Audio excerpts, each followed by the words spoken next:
Hello बच्चों, Rahman mathematics class में आपका स्वागत है। आशा करते हैं आप लोग अच्छे से होंगे, अच्छे से पढ़ाई लिखाई कर रहे होंगे और अपने एग्ज़ाम की तैयारी में लगे होंगे। तो आज मैं इस क्लास में आप लोगों को एक्सरसाइज 3.2 यानी प्रश्नावली 3.2 पढ़ाऊँगा। इस चैप्टर का नाम है दो चर वाले रैखिक समीकरण युग्म, यानी दो रैखिक समीकरण के जोड़ा को युग्म को कैसे हम लोग हल करते हैं, सॉल्यूशन निकालते हैं इसका, उसी चीज को इस क्लास में हम लोग देखेंगे। तो चलते हैं हम लोग क्वेश्चन की तरफ। आप लोग बोर्ड पर गौर से देखिएगा क्वेश्चन। तो बच्चों, प्रश्नावली 3.2 का मेरा पहला क्वेश्चन है जो आपके स्क्रीन पर आ रहा होगा, देख सकते हैं। कह रहा है निम्न समस्याओं में रैखिक समीकरणों के युग्म बनाइए और उनके ग्राफीय विधि से हल ज्ञात कीजिए।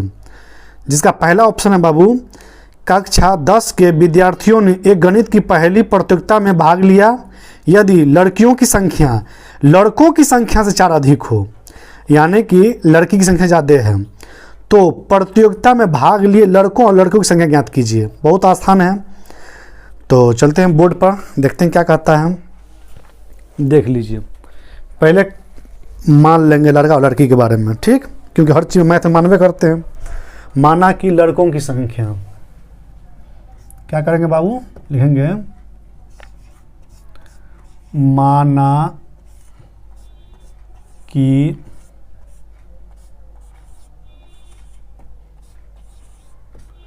लड़कों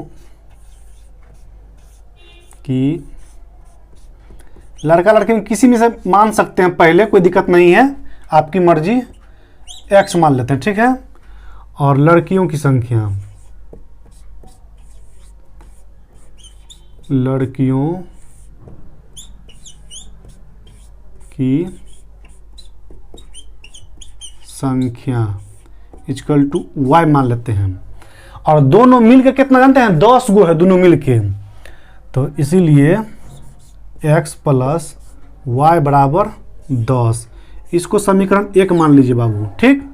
अब क्या कर रहा है, लड़कों की संख्या से ज्यादा है, तो लड़कों की संख्या में जुटेगा ना। मान लीजिए कहेगा हमसे 2 वर्ष बड़ा है, तो मेरा 5 है, तो हम में 2 जोड़ देगा तब ना 7 वर्ष हो जाएगा, यानी हमसे 2 यानी मेरा 5 तो वो 7, तो कैसे होगा। तो क्या कर रहा है कि लड़कियों की संख्या, तो लड़कों की संख्या लिख लेंगे, बराबर लिख लेंगे, लड़कों की संख्या लिख लेंगे। और किस से, तो लड़कों की संख्या से। तो किस कितना बड़ा है, तो 4 अधिक है, 4 अधिक है। अब इसको क्या कर लीजिएगा, x को y को एक जगह कर लीजिए, ठीक है। तो ऐसा करते हैं हम लोग कि x को इधर ले आते हैं, क्या, तो क्या होगा, इसीलिए y माइनस x बराबर 4। ऐसा इसलिए किया हम कि y को भी इधर ले जा सकते थे, तो ये माइनस में हो जाता, ये 4 इधर जाता तो -4 होता, तो आप लोगों को समझने में थोड़ा दिक्कत हो जाता, इसलिए मान लिए। E x minus y, y minus x चल सकता है, कोई दिक्कत नहीं है। देखिए समीकरण 2 मान लीजिए इसको, ठीक है। अब क्या कर लीजिए बाबू, ये दोनों समीकरण तो निकल गया, अब इसको हमको हल करना है, तो इसको सारणी पहले बनाइए। सारणी बनाइएगा तो सारणी में जो बॉक्स में मानता आएगा उस मान को ग्राफ पे चढ़ा देंगे तो वैल्यू निकल जाएगा। क्या करेंगे यहाँ पर, समीकरण 1 का सारणी, समीकरण 1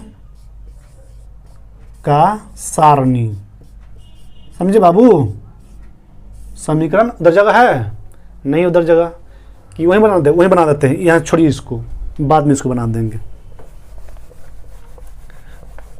यहाँ जगह कमी पड़ जाएगी हमको, इसलिए आप लोगों को बोले हैं। देखिए यहाँ लिख दीजिए बाबू, समीकरण 1 की सारणी, ठीक। जिस तरह से 3.1 प्रश्नावली में हम लोग बनाए थे, कुछ इसी टाइप से है, ठीक। अब इसको क्या कीजिए, 6 को बॉक्स बना लीजिए, तो 6 बॉक्स ऐसे बनेगा, ऐसे बनेगा, ठीक। यहाँ पे समीकरण 2 का सारणी लिख लीजिए, समीकरण 2 का सारणी दिखाई पड़ रहा है ना आप लोगों को, थोड़ा छोटा लिख रहे हैं, बोर्ड छोटा पड़ रहा है हमको।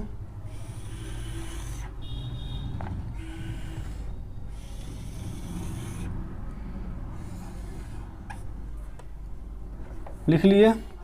चलिए इसको भी डिवाइड कर दीजिए, इसको भी 6 बॉक्स बना लीजिए।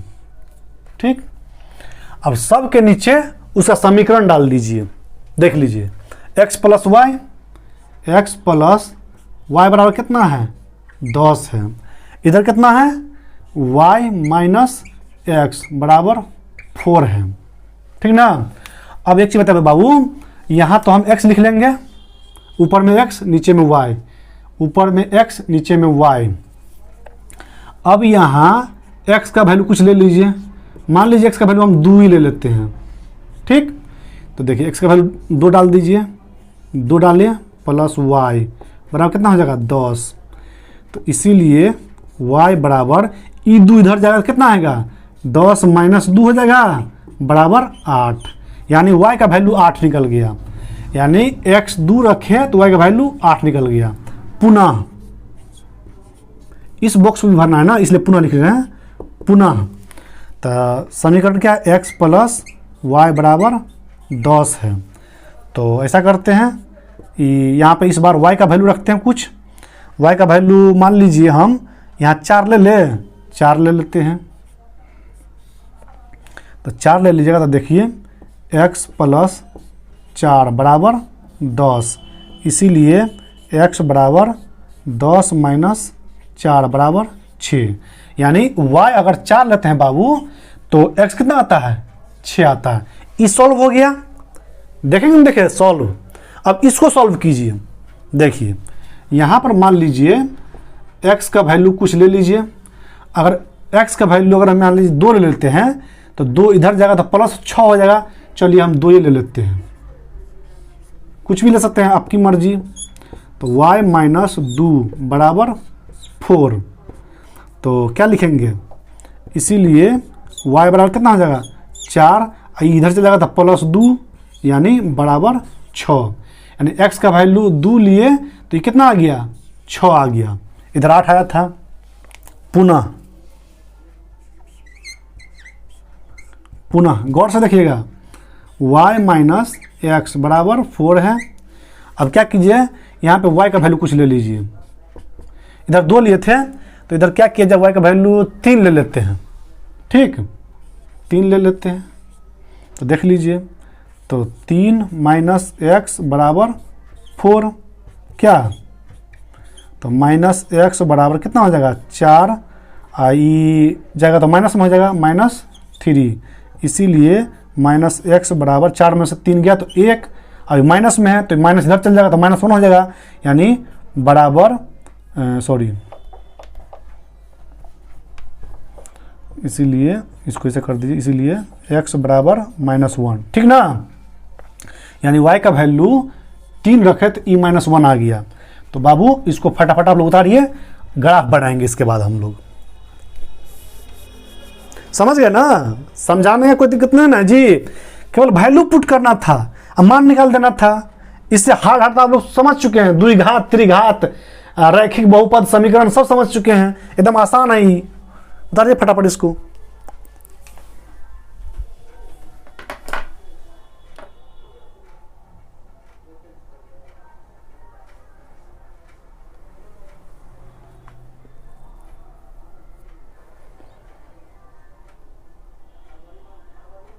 अब देखिए बाबू, हम लोगों को ये जो समीकरण है ना, इसको हमको हल करना है। समीकरण 1 का सारणी है और 2 का सारणी है। जो वैल्यू एक्स वाई का है इसमें पुट करना है। तो सबसे पहले क्या करेंगे, x का 2 है y का 8 है, ऐसे लेंगे। x का 6 y का 4, इस हिसाब से लेना है। तो पहले समीकरण 1 का ले लेते हैं। x दो, तो x दो इधर है, देखिए x एक्सिस है, ये y प्लस में है, ये प्लस में है, ये x माइनस में, ये y माइनस में। ठीक, तो x दो और y कितना है 8 है, तो 8 तक जाएंगे, यानी यहाँ पे आएगा।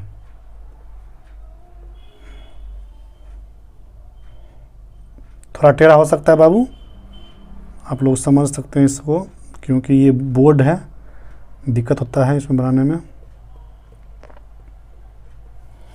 यानी कहीं ना कहीं आपको यहाँ आएगा। ठीक है, ये हो गया। अब x6 x6y4, तो हमको ऊपर जाना है, y तक लाना है। देखिए कुछ यहाँ पे आएगा, इस टाइप से आएगा। अब इस दोनों को क्या कीजिए बाबू, मिला लीजिए, ठीक है, इसको मिला लीजिए। मिला लिए, इसको थोड़ा बड़ा कर लीजिए,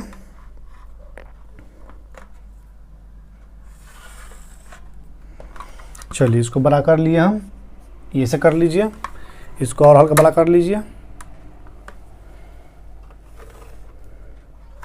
ठीक है ना, इसको ऐसे कर दीजिए, ये निकल गया। अब देखिए इसका निकालिए, x2 y6, तो x2 और y6 है, इसका मतलब है यहाँ पे जाएगा, यहाँ पे जाएगा, ठीक, x2 y6, और x-1 y3, x-1 y3 यहाँ पे आ जाएगा।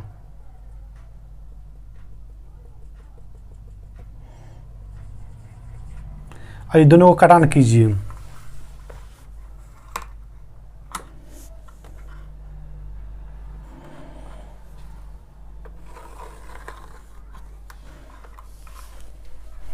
इसको और आगे बढ़ाइए,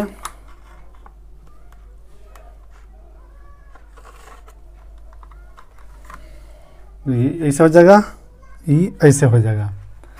अब देखिए कटरा कहाँ रहा है, ये कटरा यहाँ पर, सबका पॉइंट रख दीजिए। ये कौन पॉइंट पर था, 2 और 8, ये कहाँ था, ये 2 पर था और ये 8 पर था, ठीक। और देखिए ये कहाँ मिल रहा है, ये मिल रहा है बाबू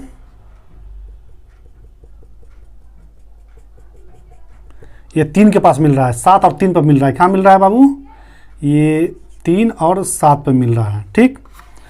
और ये बिंदु कितना पर था, 6 पर था और 4 पर था, ठीक।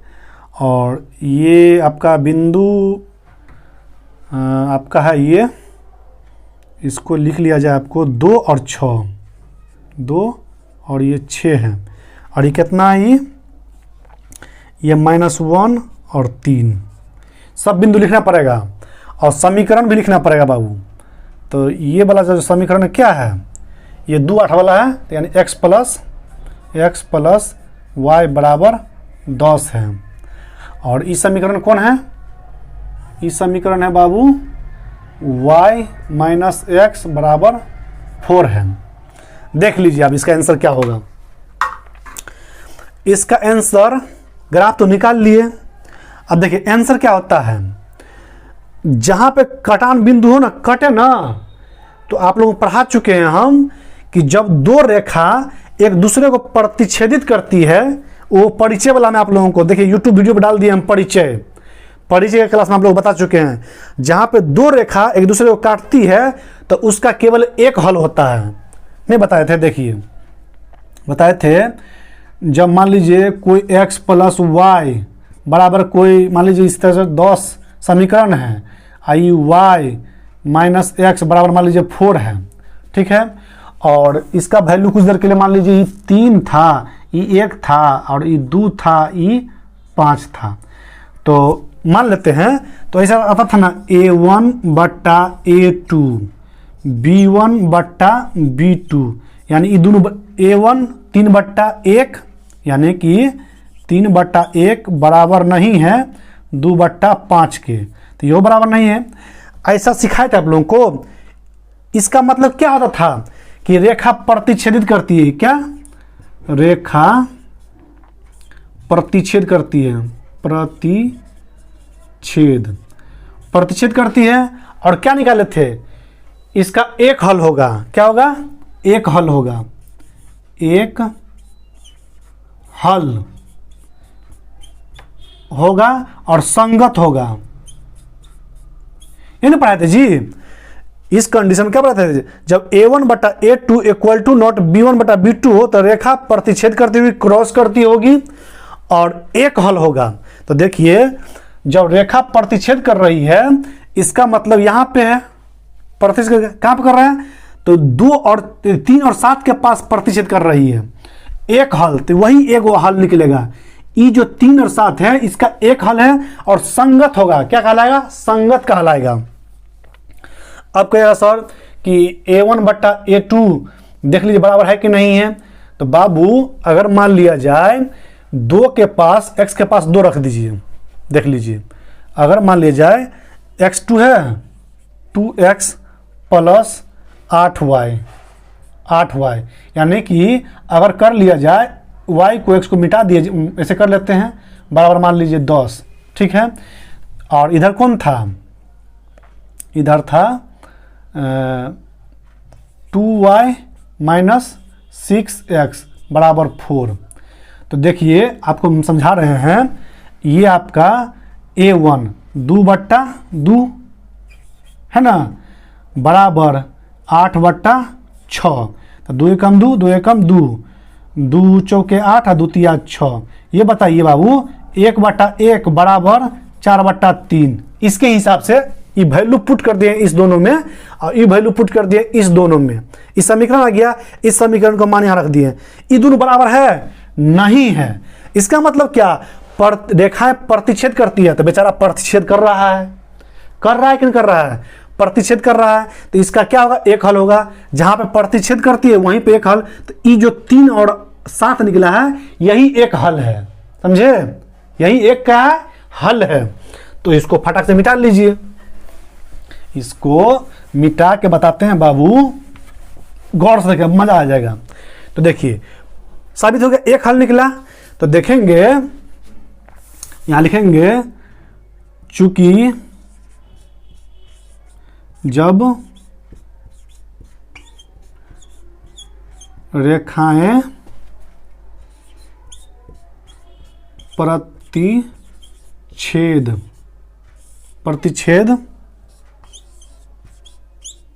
प्रतिच्छेद करती है तो केवल एक हल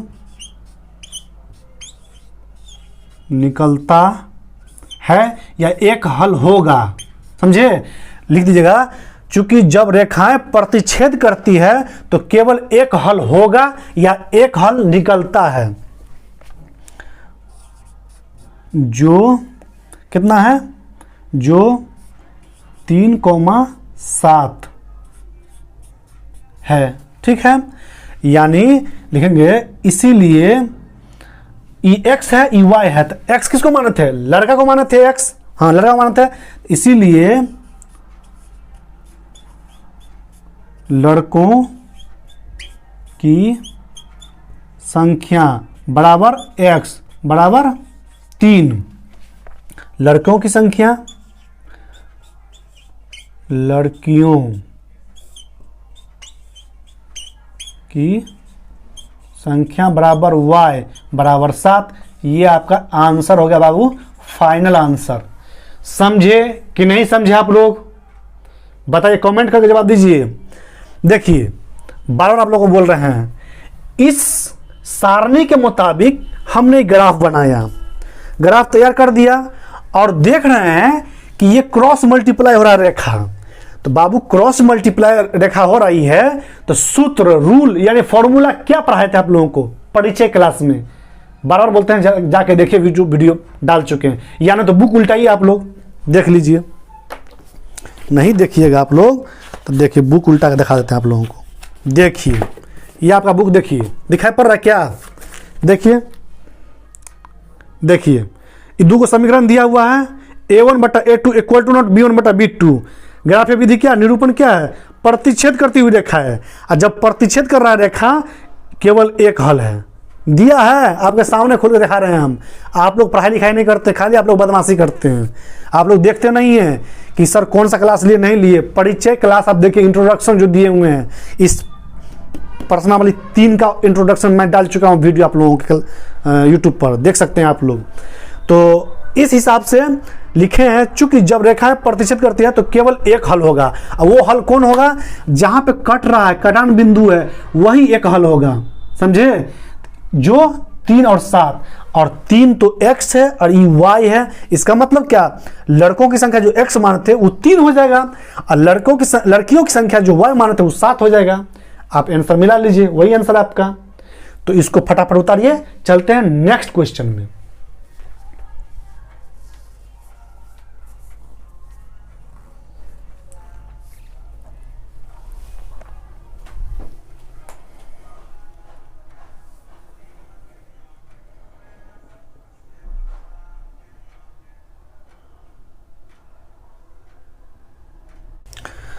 मेरा दूसरा क्वेश्चन है बाबू, जो आपके स्क्रीन पर होगा, देख सकते हैं।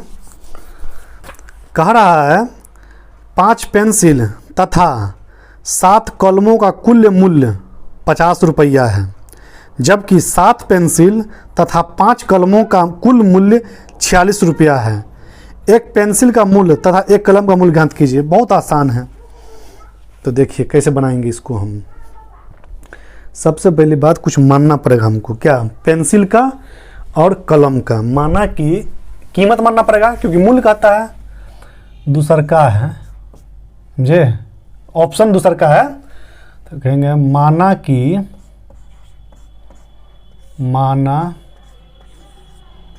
कि पेंसिल,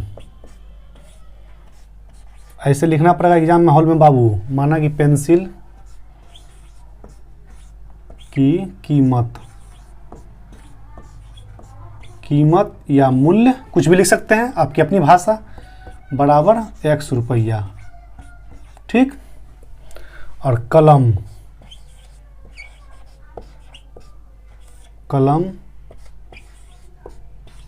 की कीमत कितना माने बाबू? y रुपया मान लिए।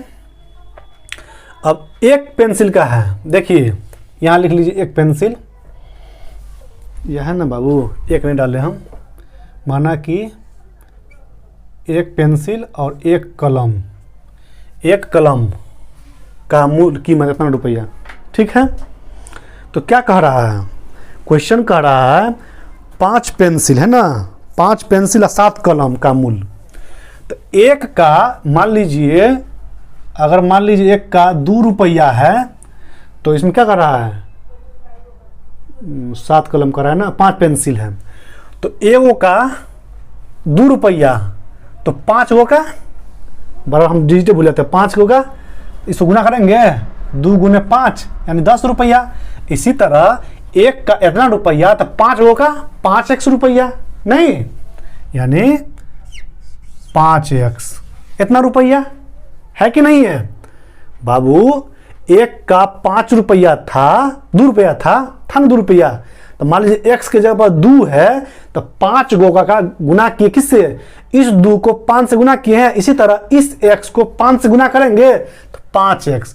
तरीका बैठाने का समझिए, बहुत सारा बच्चों लोगों को समझ में आता है कि सर 5x लिखे कि क्या लिखे कि +5 करे, इसलिए हम तोड़ के समझा रहे हैं आप लोगों को।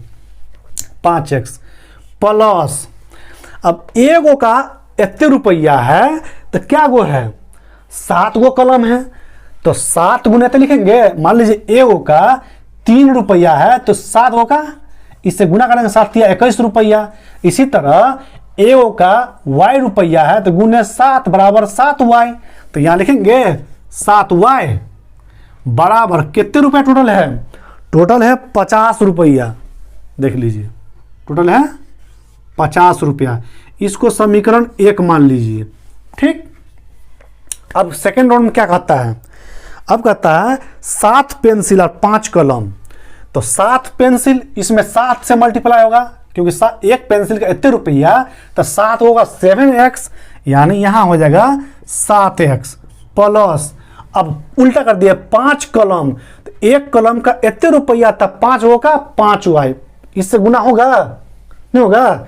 देखिए ए का y रुपया, तो गुने 5 बराबर 5y, इतने रुपया टोटल यानी 5y। और दोनों मिल के क्या रुपया है? दोनों मिल के है बाबू 46 रुपया, 46। क्या है? 46।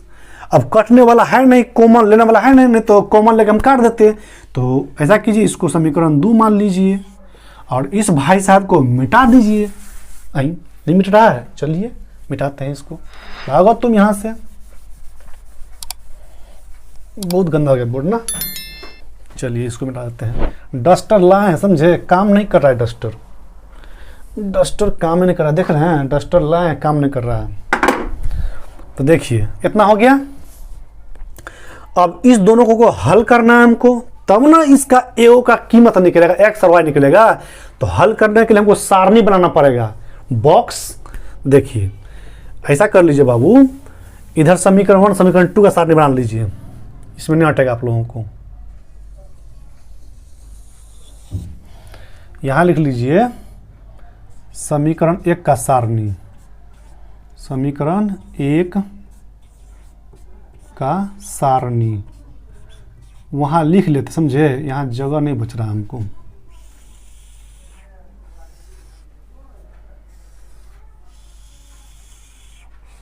ठीक,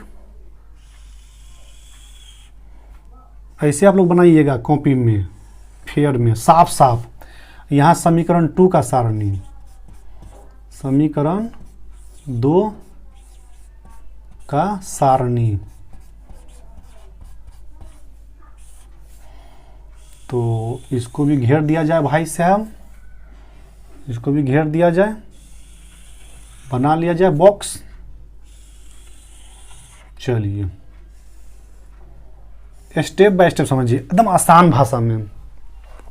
देख लीजिए, यहाँ x कर दीजिए, यहाँ y कर दीजिए, यहाँ x कर दीजिए, वहाँ y कर दीजिए। समीकरण 1 की जगह पर समीकरण 1 उतार दीजिए, यानी 5x plus 7y equal to कितना है, 50 है। ठीक, और इधर कितना है, 7x plus 5y equal to कितना है, 46 है बाबू। ठीक ना। अब देख लीजिए, हमको भरना है तो पहले x का वैल्यू कुछ ले लीजिए। देख लीजिए हम जैसे बना रहे हैं, x का वैल्यू क्या ले लें, सोच के लीजिएगा। अगर 2 ले लेते हैं तो 5 दूनी 10, 10 इधर जाएगा तो 40 बच जाएगा। 7 से 40 कटता नहीं है, तो यानी कि 42 करना होगा किसी हालत में ना। तो ऐसा करते हैं, हम इसको तोड़ते हैं। 7 पंचे 35, 50 में से 35 जाएगा तो 15 बच जाएगा। 15 5 से कट जाएगा। इसका मतलब ऐसा करते हैं बाबू, डायरेक्ट है ना, यहाँ पे y का वैल्यू ले लेते हैं फटाक से। पहले हम y का वैल्यू ले लेते हैं, यहाँ पर किसी का वैल्यू ले सकते हैं, आपकी मर्जी। हम पैटर्न पे बैठा हैं, जो हमको सुविधा होगा, यानी y का वैल्यू 5 ले लेते हैं। ठीक, y का वैल्यू पहले 5 ले लिए, तो इसको सॉल्व कीजिए। 5x प्लस 7 गुने 5 बराबर 50। सोच के लीजिएगा, हम सोच के लिए हैं आप लोगों की सुविधा के लिए। 50 माइनस 7 पंचे 35, ये प्लस 35 उधर जाएगा तो माइनस 35 नहीं हो जाएगा। इसीलिए x बराबर कितना हो जाएगा, 50 में से 35 जाएगा तो 15, आई 5 नीचे आ जाएगा क्योंकि क्रॉस मल्टीप्लाई है। 5 कम 5 है, 5 तिया 15। इसीलिए x बराबर 3, 3/1 को 3 लिखते हैं, यानी ये हमको 3 आ गया। अब पुनः क्या करेंगे बाबू, पुनः समीकरण लिख लीजिए। 5x plus 7y equal to कितना है, 50 है। इस बार है ना, x का वैल्यू कुछ ले लीजिए। सोचना पड़ेगा क्या लिया जाए x का वैल्यू। तो x का वैल्यू क्या लिया जाए बाबू, तो 5 तिया 15, तो 35 आ जाता है। 3 ले लिया जाए इस बार। और x का वैल्यू 3 ले चुके हैं। 3 5 नहीं लीजिएगा, रिपीट मत कीजिएगा। 3 5 के अलावा कुछ और लीजिएगा। अगर 5 25, तो 25 नहीं कटता है 7 से। तो ऐसा करते हैं हम, 5 चौका 20, 30 भी नहीं कटता है। तो 5 5 25, 5 दूनी 10, 40, 7 6 42। चलिए हटाइए, दशमलव में आएगा, समझे। कुछ भी मान ले रहे हैं तो सब दशमलव में आ रहा है। कुछ ले लीजिए अपने मर्जी से। ये 3 लिए थे, इसको 2 ले ली, 4 ले लीजिए। चलिए 4 ले लेते हैं, यहाँ 4 ले लेते हैं, क्योंकि कुछ भी डाले तो दशमलव, हम दशमलव में आना चाह रहे थे इसलिए। देखिए, तो 5 गुना 4 प्लस 7y, यानी दशमलव पीछा नहीं छोड़ा हमको, समझे। मेरा मकसद था कि दशमलव नहीं आवे। तो 50 माइनस 20 हो जाएगा ये, तो ये कितना हो जाएगा 7y बराबर 30। तो इसीलिए y बराबर कितना हो जाएगा बाबू 30/7, यानी 7 चौका 28, 2 चला गया उसमें, तो 7 दूनी 14, और उसके बाद 14, 20 में से 14 गया तो 6, 0, 7 8 56, 4.28। इसको आप 4.28 कर दीजिए, ठीक है, समथिंग इतना ही निकलेगा। अब इसको सॉल्व कीजिए, यहाँ पर वैल्यू रख लीजिए बाबू, कुछ आपका x का वैल्यू कुछ ले लीजिए। देखिए सोच के लीजिएगा x का वैल्यू, नीचे बहुत ठंडा है बाबू, पक्का ठंडा लग रहा है। तो 46 है, तो 7 दूनी 14, 7 तिया 21, तो हमको 5 से काटना पड़ेगा, 40 करना होगा ना। तो अगर मान लिया जाए 40 करे, हमको हर हाल में इसको 30 या 25 35 लाना पड़ेगा। तो 7 दूनी 14, 14 जाएगा, 6 में से अगर 2 आ जाएगा, 7 तिया 21, 21 आ रहा, तो 6 में से 1 गया 5, हाँ 3 ले लीजिए, यहाँ भी 3 है, चलिए ले लीजिए 3, कोई दिक्कत नहीं है। तो देख लीजिए 7 गुना 3 plus 5y equal to 46। 5y देख रहे हैं आप लोग, 5y equal to 46 minus 21, 5y equal to 6 में से 1 गया 5, 4 में से 2 गया 2, 5 कम 5, 5 25, इसीलिए y बराबर 5। यानी यहाँ भी x x नहीं 3 बाबू, यहाँ 3, यहाँ 5। अब पुनः आज 1 जनवरी बाबू, बहुत सॉरी, आज 31 दिसंबर है, साल का आखिरी रात है, आखिरी दिन है, मैं क्लास ले रहा हूँ, समझ रहे हैं, बच्चे लोग डीजे बजा रहे हैं, उसी का आवाज़ आ रहा है। तो 7x plus 5y equal to 46। यहाँ पे आप ले लीजिए बाबू, y का वैल्यू कुछ ले लीजिए, y का वैल्यू है ना, क्या लीजिएगा 6 ले लीजिए, इस बार 6 ले लेते हैं। बहुत अश्लील गाना सब बजाता है, क्या करें। 5 गुने 6 बराबर 46, 7x बराबर 46 माइनस 6 पंचे 30, देखिए 6 पंचे 30 दे देगा, माइनस हो जाएगा, तो 7x बराबर 16 बच जाएगा, 46 में से 30 16, तो ये कितना आ जाएगा 7 दूनी 14, 2 पॉइंट कुछ आएगा, इसीलिए x बराबर कितना आ जाएगा 2 दशमलव, तो 2 बजेगा 7 दूनी 14 और 60, 7 8 56, समथिंग ऐसा ही कुछ आएगा। 16 में कर लीजिएगा बाबू, 7 से 7 दूनी 14, 6 में से गया 2.0, 7 दूनी 14, 6 आ जाएगा, 7 8 56 नहीं आ जाएगा। अब देखिए ऐसा कीजिए बाबू, सॉल्व तो कर दिए हम फटाफट, इसको फटाफट उतारिए और उसके बाद हम लोग ग्राफ तैयार करते हैं, क्योंकि इसका वैल्यू हम पुट कर दिए हैं 6y6, आइएगा 2.28, ठीक है, या 16/7 लिख सकते हैं आप। तो इसको छापिए फटाफट, हम इसको ग्राफ तैयार करते हैं।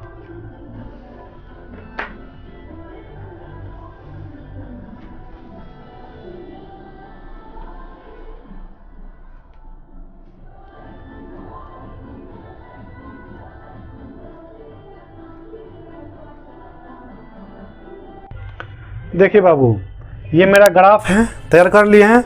अब इसका मान हमको बैठाना है, ये x एक्सिस है, ये y एक्सिस है। इधर इसलिए नहीं ले लिया कि इसका मान इधर कुछ निगेटिव में है ही नहीं मेरे पास, इसलिए इतना ही रखे हैं।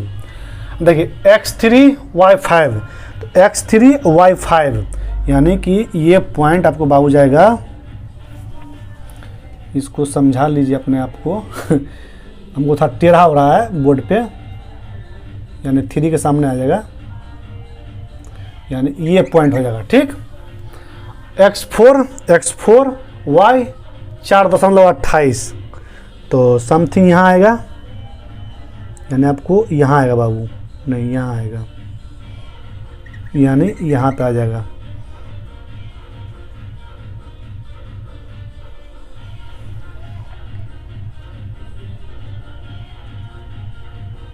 यहाँ पे आ जाएगा, इसको मिला लीजिए।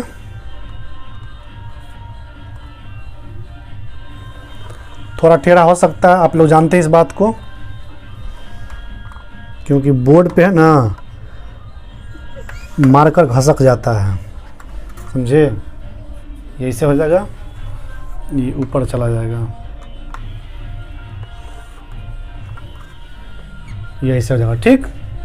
अब उसको उतारा जाए, 3 और 5 है, x 3 आई 5 है, यहीं पे मिल रहा है फिर दोबारा।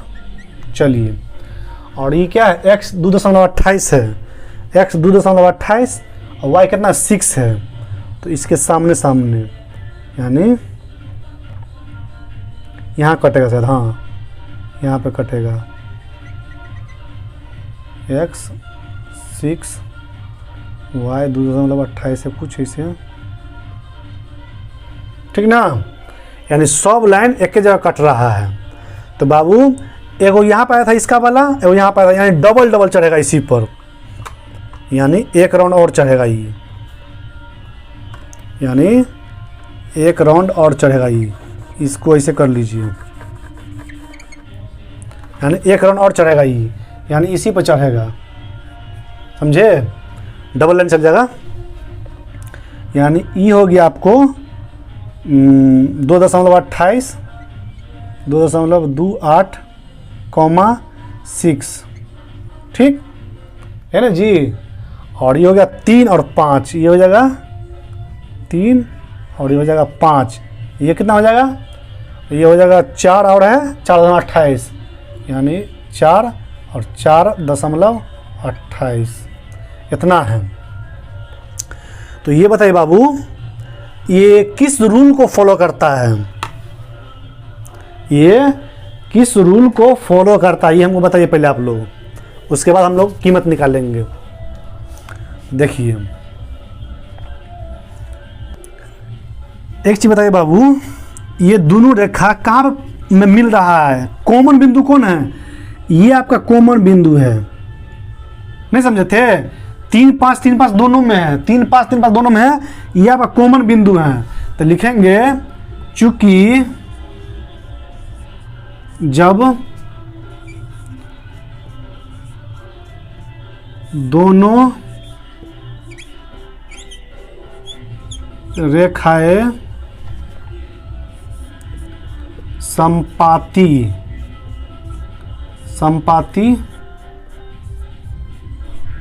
होती है तो अनेक हल होते हैं। क्या होता है, अनेक हल होते हैं। अनेक हल होते हैं, तो अनेक हल तो होगा, बहुत सारा हल होगा, लेकिन उसमें से कोई एक खास हल जो एक खास बिंदु पर मिलन करता हो, वही मेरा आंसर होगा। यानी पेंसिल और कलम का डिजिट निकलेगा, कीमत निकलेगा मेरा, समझे। लेकिन चूंकि जब दोनों रेखाएं संपाती होता है तो अनेक हल होते हैं। संपाती मतलब समझते हैं, ऐसे रहेगा और फिर ऐसे रहेगा, ऐसे रहेगा, और एक कोई खास बिंदु पर मिलता रहता है, समझे।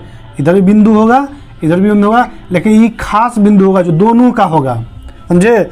तो ये जो खास बिंदु होगा ना, वही एक हल निकलेगा उसका, जब किसी चीज़ का निकालने के लिए डिजिट नंबर संख्या। तो जब दोनों रेखाएं संपाती होती है तो अनेक हल होते हैं, और हल होते हैं तो वो है जो हल होते हैं जो 3 और 5, जो बिंदु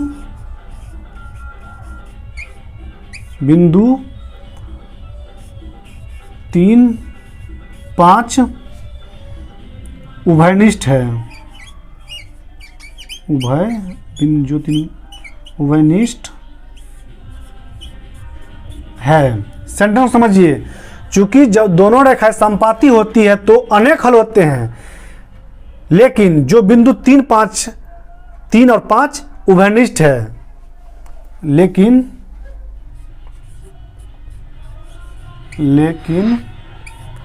बिंदु लेकिन बिंदु 3, 5 उभयनिष्ठ है, इसीलिए x बराबर 3 और y बराबर 5 होगा। ठीक है, तो एक पेंसिल की कीमत x रुपया, तो लिखेंगे यहाँ पर, यहाँ लिख दे, क्या दिखाई पड़ रहा है आप लोगों का, यहाँ लिख दीजिए, हम जगह नहीं इसलिए एक पेंसिल की कीमत इक्वल टू x बराबर 3 रुपया। ठीक है, और एक कलम की कीमत इक्वल टू y रुपया इक्वल टू 5 रुपया। ये आपका दोनों आंसर हो जाएगा बाबू, ये फाइनल आंसर है आपका, समझे।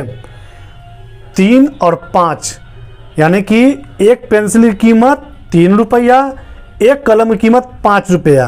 अब कहेंगे सर इसको प्रूव कैसे करेंगे, साबित कैसे करेंगे सही है, तो देखिए इसमें वैल्यू रख दीजिए, अगर 50 रुपया आ जाता है तो सही है। 5 के जगह पर यहाँ x जगह 3, तो 5 दिया 15, ये 15 रुपया हो गया, और ये 7 गुने 5, 7 पंचे 35, 35 और 15 मिलकर 50 में होता है, मतलब सही है, ओके है। यहाँ भी डाल सकते हैं आप, 7 या 21 और 5 25, 25 और 21 मिलकर 46, देखें सही है। यानी आपका एक पेंसिल और एक पेन की कीमत निकल गया इस तरीके से।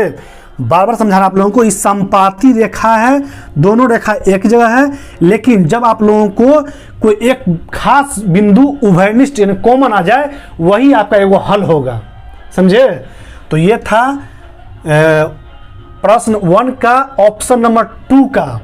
तो इसको फटाफट उतारिए और बताते हैं आगे।